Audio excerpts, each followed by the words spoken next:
My work is mostly biographical. So the point of departure always is personal experience, personal story or situation, experience I go through, and then I try to transform this in art, let's say art piece or artwork.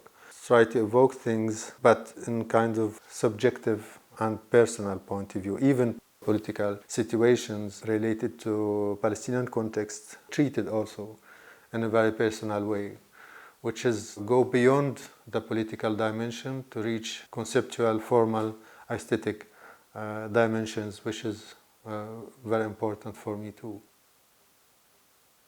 It's totally intuitive. I was born just 6 months after the 67 war. So I was born in a context where you see war, where you live. My first memory as a child was soldiers surrounding our house, counting people. It was the first years of the occupation. Putting numbers on the doors, sometimes curfew and jeep, military jeep, shooting by the street, and adults, my father, uncle, hiding behind the door, and the atmosphere of fear and anxiety. So you cannot, in this situation, see the world things the same way as a child born in a very normal situation. This affects your life, affects your imagination and your perception of things. What I do is how to talk about this, how to evoke it in my work in a way that differs to or to go against the media narrative or media version of things. We should not see only the political dimension. Because this idea of disappearance, memory, identity, it crosses many works I've done. I continue to travel between Gaza and Europe. My work, in a part of it, especially in the last recent year, it's kind of representation of this life in between.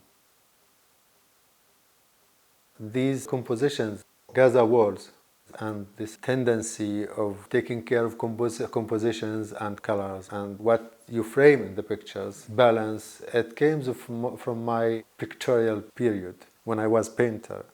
Because this work is really one of the first photographic works I've done myself. I started by recycling photographs done by others, but in this work, it was the first work I have done by myself and I acted as a photographer. And it was this transition between my pictorial work and what I done later using multimedia. In fact, I felt that photography, image in general, photography or video, make me come closer to the reality than what I used to do in painting by metaphorically evoking things through signs or colors and line, etc. I come to a point that I felt that painting was not enough to deal with subjects that I wanted to deal with. There is the land of your physical space where you are supposed to live, where you were born, where your fathers and ancestors born and lived. But also there is the possibility to decide your life, your identity. You don't have freedom to decide what to do, where to be, etc. when you wish. This is what we fight for as Palestinians, is the right of self-determination, which is the heart of the occupation, the meaning of the occupation. I was touched myself personally by this idea of disappearance, of death. When my brother has been killed in the first Intifada, in the beginning, the very beginning of the first Intifada in '87.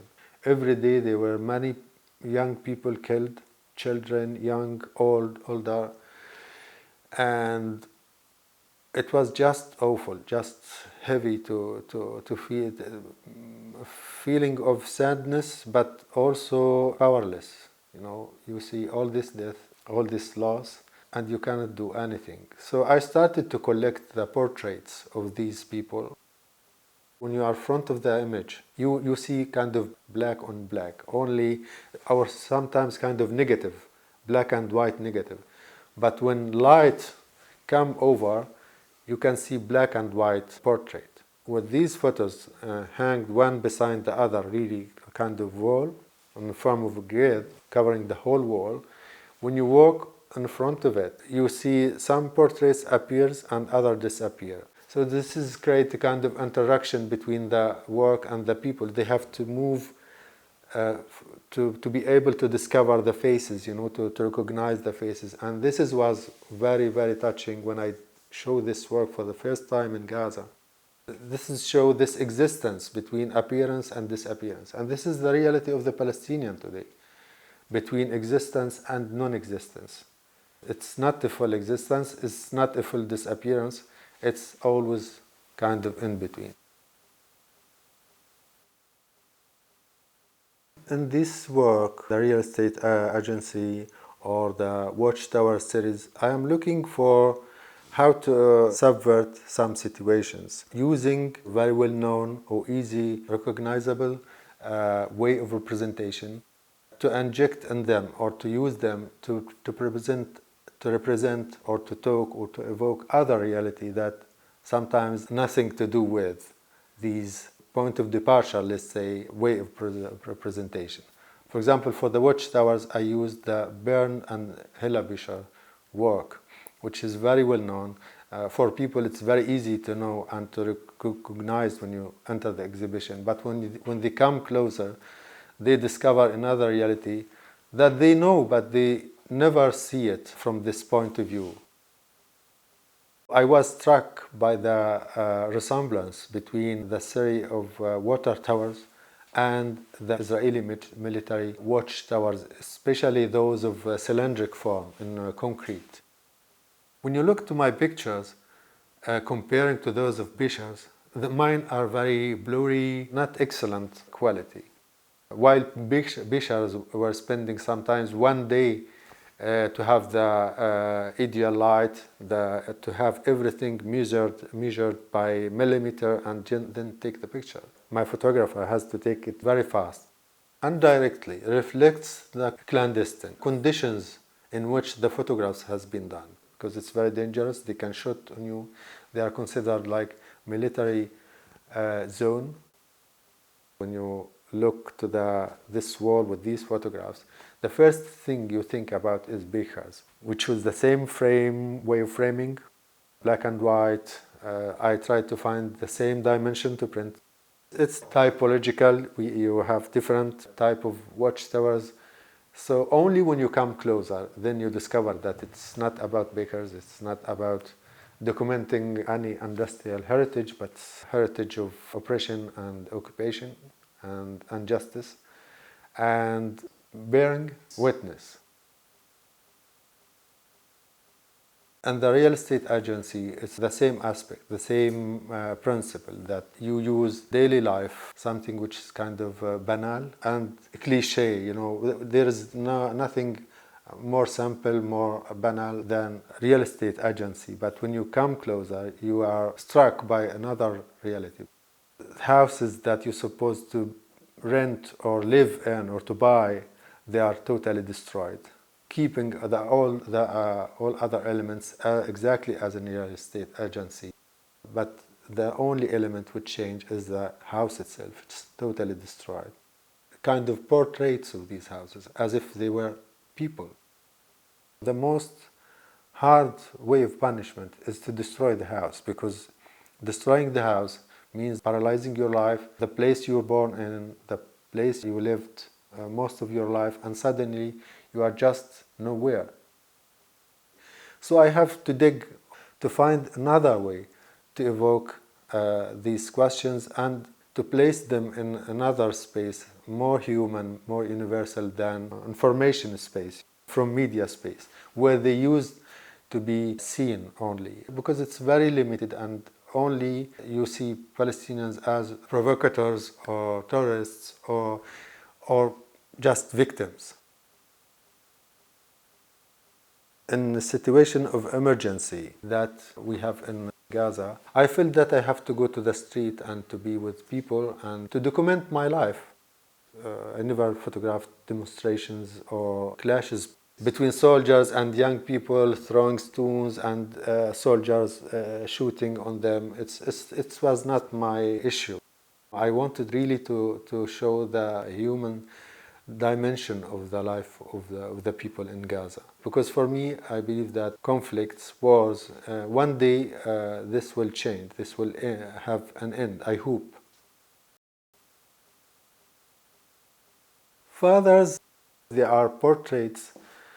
I go to many shops and workspaces or commerce spaces in Gaza, and I photographed these portraits of the owner of the spaces, of these places that people used to hang behind the counter or on the shelves. What was interesting for me, what around the pictures, like calendar, clocks, prayer carpets, political posters, merchandise, all these elements, kind of unconscious collage, unconscious arrangement, because each place has totally different way of arranging these elements. It's kind of still life. And what was interesting for me in this work is this ambiguous border between intimate place and public one, because in these shops, this is the shop of the family. The owner are the kids or the sons of the man who you see in the picture. It's very personalized, But in the same time, this place is open to the street. You can enter and go out. It's open to commerce and commercial exchange. It's an in-between. It's about appearance, disappearance, being in between presence and absence, and about memory, but from daily life. They are ordinary people. Home Away from Home traced the history and the trajectory of my close cousins who left Gaza and traveled through many Arab countries, then ended in United States, where they are living in Florida and California today. These cousins that I never met since I was a child. We started to know each other, to spend time. Then I started to work slowly to do pictures.